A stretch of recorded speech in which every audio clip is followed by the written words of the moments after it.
चित्रकूट के घाट पर भई संतन की भीड़, तुलसीदास चंदन घिसे तिलक करे रघुवीर। कृपया ध्यान दीजिएगा। कहने का अर्थ यह है कि उस दिन हिंदी में हमने कविता नंबर 2 के बारे में जाना था।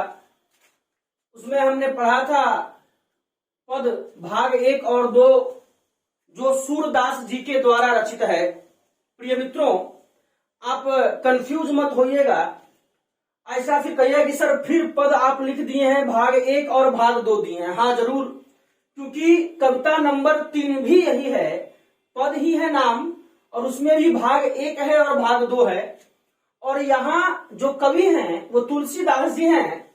हमने उस दिन बताया था कि सूरदास तो कृष्ण के प्रेमी हैं, कृष्ण को प्यार करते हैं, कृष्ण की भक्ति में डूबे रहते हैं।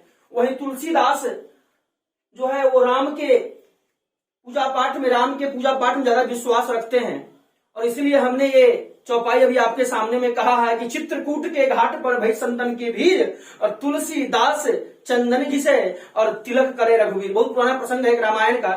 अब कहिएगा सर रामायण तो वाल्मीकि जी लिखे थे। हाँ, रामायण 2 है, एक वाल्मीकि कृत है और तुलसी कृत है, रामचरितमानस।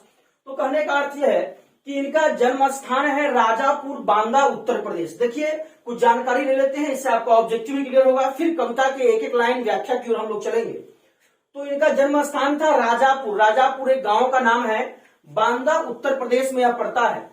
और मूल नाम जो इनका था, इनका मूल नाम जो रहा बउआ वो था राम बोला। क्या था? राम बोला। और उपनाम था गोस्वामी। इनका मूल नाम था राम बोला और उपनाम क्या था? गोस्वामी। माता जी का नाम था हुलसी और पिता थे आत्माराम दुबे। ये थे माता हुलसी और पिता आत्माराम दुबे। दीक्षा गुरु नरहरिदास जो सुकर खेत के वासी थे, और शिक्षा गुरु जो थे वो शेष सनातन। हालांकि इनका जन्म जो है मूल नक्षत्र में हुआ था। आगे हम बताएंगे आपको कि तुलसीदास जी का जन्म मूल नक्षत्र में हुआ था, और मूल नक्षत्र थोड़ा खराब माना जाता है हिंदू धर्म कथाओं के अनुसार। इसलिए माता पिता ने इनका परित्याग कर दिया और बाद में इनके गुरु जो है वही इनको जो है अपना देखभाल किए। और किसके डांटने पर, यहाँ शिक्षा गुरु से सनातन हो गए, और किसके डांटने पर तुलसीदास ने गृहस्थ जीवन का त्याग कर दिया। देखिए तुलसीदास जी कोई बहुत बड़े पुजारी या बहुत बड़े कर्मी लोग नहीं थे, लेकिन जब इनकी पत्नी ने इन्हें डांटा तब इनका लगाव झुकाव ब्रह्म के प्रति हुआ, भगवान के प्रति हुआ। मित्रों, कहने का अर्थ यह है कि तुलसीदास की शादी तो करा दी गई, लेकिन ये अपनी पत्नी के प्रति थोड़ा ज्यादा खींचे हुए चले गए। और एक दिन का प्रसंग है, एक दिन की बात है, तुलसीदास जी अपनी पत्नी से मिलने रात को ही चल दिए। आंधी तूफान बारिश का मौसम था और एक छोटे नदी को पार करना था, इस पार से उस पार पत्नी से मिलने के लिए। तो तुलसीदास जी ने उस नदी को पार करने के लिए एक नदी में लकड़ी की तरह एक ढांचा पड़ा था, उसका सहारा लिया। इन्हें लगा कि शायद वो लकड़ी है, लेकिन जब तैर के उस पार उस लकड़ी के सहारे गए तो लगा कि लकड़ी नहीं बल्कि किसी आदमी का लाश है। और आदमी मरने के बाद तो पानी में उत्प्लावित होता है, छताने लगता है। तो वह आदमी के लाश पर चढ़ करके ही पत्नी से मिलने चले गए। आंधी तूफान बारिश की रात में गैर खटखटाए गेट, पत्नी आई बाहर। पत्नी उनकी गुस्सा में हो गई और बोली कि आज जितना प्रेम इस चमड़ा के शरीर से आपको है, उतना स्नेह प्रेम यदि भगवान में हो जाए तो आप भवसागर को पार कर जाइएगा। उस दिन से तुलसीदास ने पत्नी के डांटने पर उन्होंने गृहस्थ जीवन मतलब इस दुनियादारी को छोड़ करके अपने भगवान की भक्ति में लग गए। और उनकी पत्नी का नाम था रत्नावली, जो दीनबंधु पाठक की बेटी थी। इनका स्थायी निवास काशी में रहा और रामचरितमानस का इन्होंने रचना किया, जिसका पूरा समय जो लगा वह 2 साल 7 महीना 26 दिन। किस काल के कवि थे? तो यह भक्ति काल के कवि थे। याद रखिएगा ये सब चीज। इनका उपनाम क्या था? तो उपनाम इनका गोस्वामी था, और ये शाखा मतलब राम भक्ति शाखा के, और सूरदास जी कृष्ण भक्ति शाखा के। चलिए तो ध्यान दीजिएगा, कविता को हम लोग 1 बाय 1 लाइन शुरू करेंगे। अपने अपने किताब को अपने सामने निकाल लीजिए, दिगंत भाग 2, और एक एक लाइन को ध्यान से देखिएगा तो जरा समझ में आएगा। और तुलसीदास जी, जैसा कि हमने आपको कहा कि यह भगवान राम को मानते हैं और बेचैन हैं, और माँ सीता से विनती करते हैं कि हे माँ, एक बार भगवान से मेरी दुख दर्द को एक बार भगवान के सामने समक्ष प्रस्तुत आप कीजिए। भगवान प्रभु श्री राम जरूर मेरी समस्याओं को सुनेंगे और उसका निवारण भी करेंगे। तो कहते हैं कि कबहुक अम्ब अवसर पाई, मोरियो सुधी धाई भी, कछु करुण कथा चलाई। देखिए ध्यान दीजिएगा, प्रस्तुत पंक्तियां यह ली गई है विनय पत्रिका के सीता स्तुति खंड से ली गई है, जिसमें महाकवि तुलसीदास को महाकवि तुलसीदास सीता को मां कहकर संबोधित करते हैं और कहते हैं, मां कभी उचित अवसर मिले, कभी समय मिले तो प्रभु श्री राम के सामने कोई दया का प्रसंग छेड़कर मेरी याद प्रभु को दिला दीजिएगा। कहते हैं कबहुक अम्ब, कबहुक मतलब कभी भी, अम्ब अर्थात मां सीता, हे मां सीते कभी यदि अवसर मिले तो आप मोरियो सुधी दाई, मेरा सुध बुध मेरे बारे में भी भगवान राम को कहिएगा, करुण कथा चलाई, कभी मां अगर समय मिले तो मेरे बारे में प्रभु श्री राम को जरूर बताइएगा। दीन सब अंगहीन छीन मलिन अघी अघाई, नाम लय भरे उदर एक प्रभु दासी दास कहाई। कहते हैं दीन सबहीन, कहते हैं कि हे मां प्रभु कहना कि आपकी दासी का दास, यहां लिखा हुआ है ना, देखिएगा कि दीन सम अंगहीन छीन मलिन अघी अघाई, नाम लय भरे उदर एक प्रभु दासी दास कहाई। अब भगवान राम की दासी तो मां सीता, और दास का दासी भगवान राम की दासी सीता, और उनका भी दास तुलसीदास, तो कह तुलसीदास, ध्यान दीजिएगा। तो हे मां प्रभु को कहना कि आपकी दासी का दास, मतलब मां सीता का मैं दास हूं, और यह दीन अवस्था में, गरीबी अवस्था, ये गरीबी पैसा गरीबी नहीं, भक्ति का रस चाहिए हमको। उसके सभी अंग अब ठीक से काम, दीन सब अंगहीन, अंग भी ठीक से शरीर के काम नहीं करते, एक एक शब्द को, एक एक अक्षर को समझा देंगे, ध्यान दीजिए। उसके सभी अंग अब ठीक से काम नहीं कर रहे हैं, वह कमजोर हो गया। अर्थात तुलसीदास जी अपने बारे में कहते हैं कि हे मां बताइएगा श्री राम को कि आपका एक भक्त है जो कमजोर हो गया है तथा स्वच्छ भी नहीं रहता है, वह पूरी तरह से पापों से लिप्त है, पापों से घिरा हुआ है, तथा आपका नाम लेकर उदर, उदर मतलब पेट, किसी प्रकार से अपने पेट को भरता है। बुझी है सो है कौन कहीं भी नाम दशा जनाई, सुनत राम कृपालु के मेरी बिगाड़ियो बनी जाई। कहते हैं कि हे मां जब आप मेरे बारे में प्रभु से बताइएगा तो वे पूछेंगे कि कौन है, हे सीते वह कौन है जिसके बारे में आप बात कर रही हैं, तो आप प्रभु से मेरा नाम कहिएगा और मेरी दशा बताइएगा। बुझी है सो है कौन, मतलब वो बुझना चाहेंगे कि वो कौन है, तो आप मेरे बारे में बताइएगा। कहीं भी नाम दशा जनाइए, मेरा नाम कहिएगा, मेरी दशा को बताइएगा हे मां। और सुनत राम कृपालु के मेरी बिगाड़ियों बन जाए, और राम तो बड़े कृपालु हैं और वह मेरी बातों को सुनेंगे तो शायद मुझ पे कृपा कर दे, तो मेरा बिगाड़ियों बन जाए, बिगड़ा हुआ काम मेरा बन जाएगा। एक एक शब्द को समझिएगा। जान की जगजननी जन की बचन सहाय, तरह तुलसीदास भवतव नाथ गुन गुन गाय। ध्यान दीजिएगा, क्या मार्मिक प्रसंग है, ध्यान से सुनिए, कान में एयरफोन लगा के और समझिए बातों को। कहते हैं कि जान की जगजननी जन की किए बचन सहाय, तरह तुलसीदास भवतव नाथ गुन गुन गाय। फिर कहते हैं कि हे मां, हे जानकी जगजननी, और आप या हम बड़े भाग्यशाली हैं हम लोग कि मां सीता की जन्मस्थली सीतामढ़ी में हमें जन्म लेने का अवसर मिला है। इसे ऐसी पावन धर्म भूमि हमें कहीं नहीं मिल सकती इस पूरे विश्व में। और आज मां सीता के जन्मस्थली पे हमारा जन्म यदि हुआ है तो कुछ अच्छा करने का प्रयास है। इस 21वीं सदी के युग में इस इंटरनेट के माध्यम से वो हम प्रयास कर रहे हैं, आप इसका पूर्ण लाभ उठाएं, हमें तहे दिल से बहुत खुशी होगी।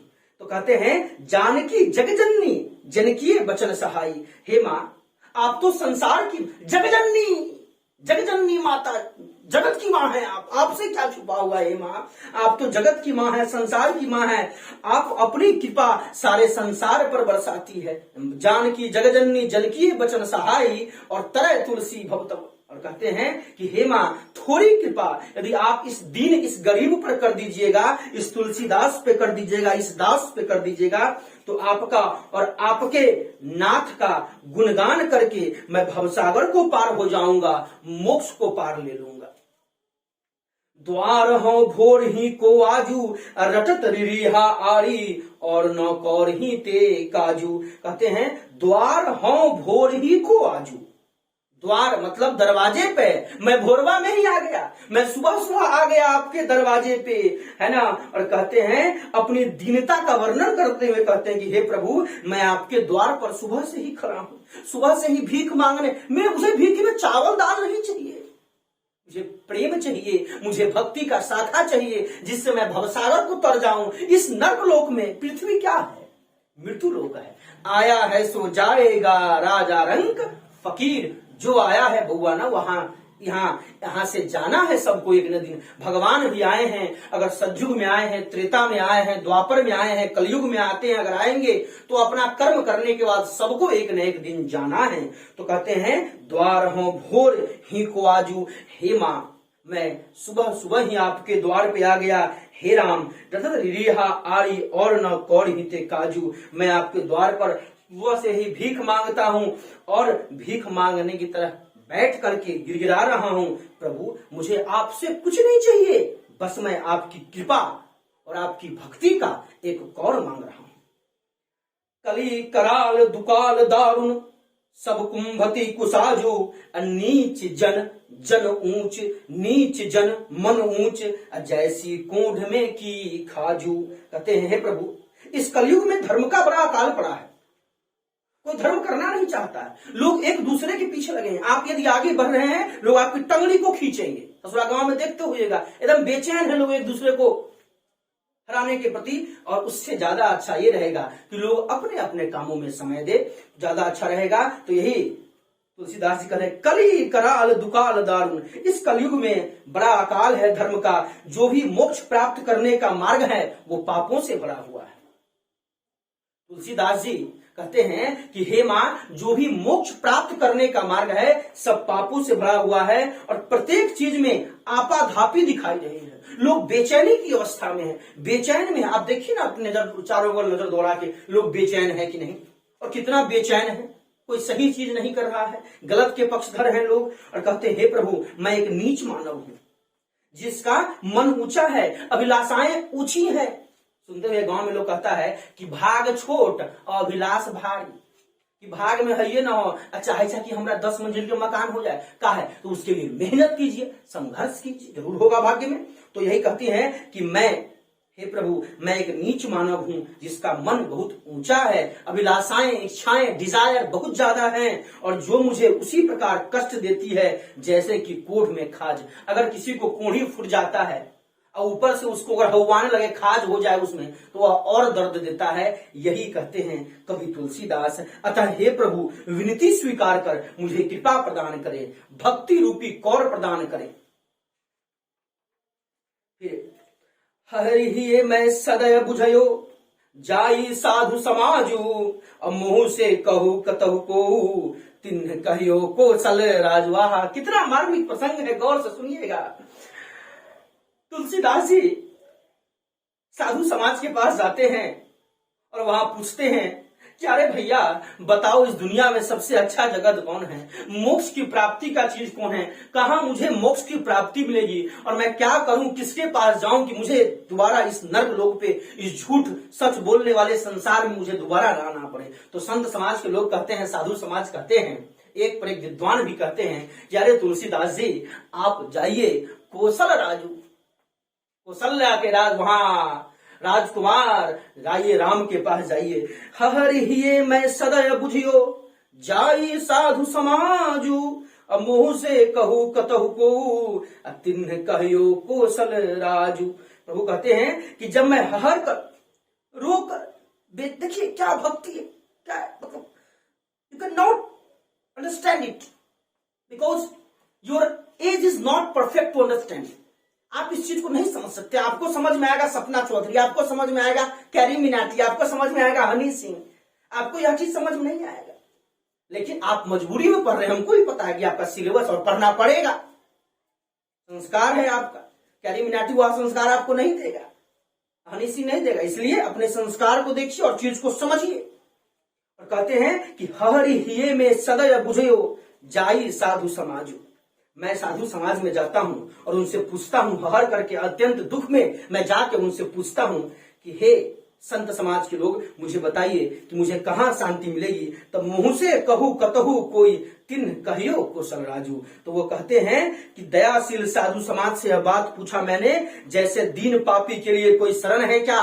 कवि तुलसीदास कहते हैं कि हे साधु समाज के लोग, मेरे जैसे गरीब आदमी, मेरे जैसे पापी के लिए कोई जगह है इस दुनिया में। तो सभी लोग कहते हैं, उन्होंने कृपा के सागर श्री राम अर्थात आपका नाम बताया, उन्होंने श्री राम का नाम बताया है। दीनता दारिद्र दलय को कृपा बाड़ी धिबाजू, दानी 10 रसिया केतु बानैत सिर ताजू। कहते हैं आपके अलावा मेरी दीनता को, दरिद्रता को कौन समझ सकता है।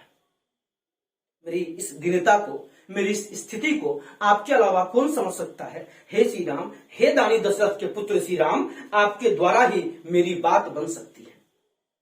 जन्म को भूखो भिखारी हूं, गरीब नवाजू, अब पेट भरी तुलसी ही, जेवाइए भक्ति सुधा सनाजू। फिर कहते हैं कि हे गरीबों का दुख दूर करने वाले श्री राम, मैं जन्म से ही भूखा भिखारी हूं, मैं जन्म से ही भूखा भिखारी हूं। तुलसी जैसा भूखा भक्त आपके दरवाजे पर बैठा है, मुझे इस धरती पर अपनी भक्ति रूपी भोजन कराकर मेरे ज्ञान रूपी भूख को शांत कर। मुझे नहीं चाहिए संपत्ति, मुझे नहीं चाहिए धन, लेकिन कहते हैं जन्म को भूखो, जन्म से मैं भूखा भिखारी हूं, मैं जन्म से बेचैन हूं आपकी इस भक्ति रूपी भोजन को करने के लिए। पेट भरी तुलसी ही, जेवाइए भक्ति सुधा सुनाजो। और तुलसीदास का, इस गरीब का पेट तभी भरेगा जब आप भक्ति रूपी निवाला मेरे मुख में दीजिएगा, मुझे अपने शरण में लीजिएगा। तो तुलसीदास जी के बारे में एक बार आइए रिवीजन करते हैं इसके ऑब्जेक्टिव को। इनका जन्म स्थान, बोलिए मेरे साथ बोलिए, जन्म स्थान राजापुर बांदा उत्तर प्रदेश, गांव है राजापुर, बांदा जिला है उत्तर प्रदेश, भारत का जनसंख्या की दृष्टिकोण से सबसे बड़ा राज्य है। और मूल नाम राम बोला, उपनाम गोस्वामी, माता का नाम हुलसी, पिता आत्माराम दुबे, दीक्षा गुरु नरहरि दास जो सुकर खेत के वासी थे। माता पिता इनको त्याग दिए, मूल नक्षत्र गलत नक्षत्र होता है, माता पिता सोचे कि लड़का ठीक नहीं है, तो यही गुरुजी उनको जो है पूरा शिक्षा दीक्षा करवाए थे। और शिक्षा गुरु से सनातन किसके डांटने पर तुलसीदास ने गृह जीवन छोड़ दिया। और बताए थे अभी आपको, पत्नी जिनका नाम था रत्नावली, दीनबंधु पाठक की पुत्री थी, अस्थायी निवास काशी रहते थे, है ना। मानस का रचना समय 2 वर्ष 7 माह 26 दिन रामचरितमानस से इन्होंने रचना किया। किस काल कवि थे, तो भक्ति काल थे। और किस शाखा के, तो राम भक्ति थे। और गोस्वामी इनका उपनाम था, राम के भक्त थे, राम को मानने वाले थे। प्रिय मित्रों, इतनी गर्मी होने के बावजूद भी मैंने आपको नियमित वीडियो देने का प्रयास किया है। अब आपका काम है इसको पढ़ें, समझें, ऑब्जेक्टिव आपके व्हाट्सएप के माध्यम से आपके फोन में भेज दिया जाएगा।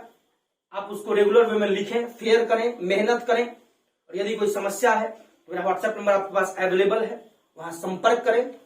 धन्यवाद।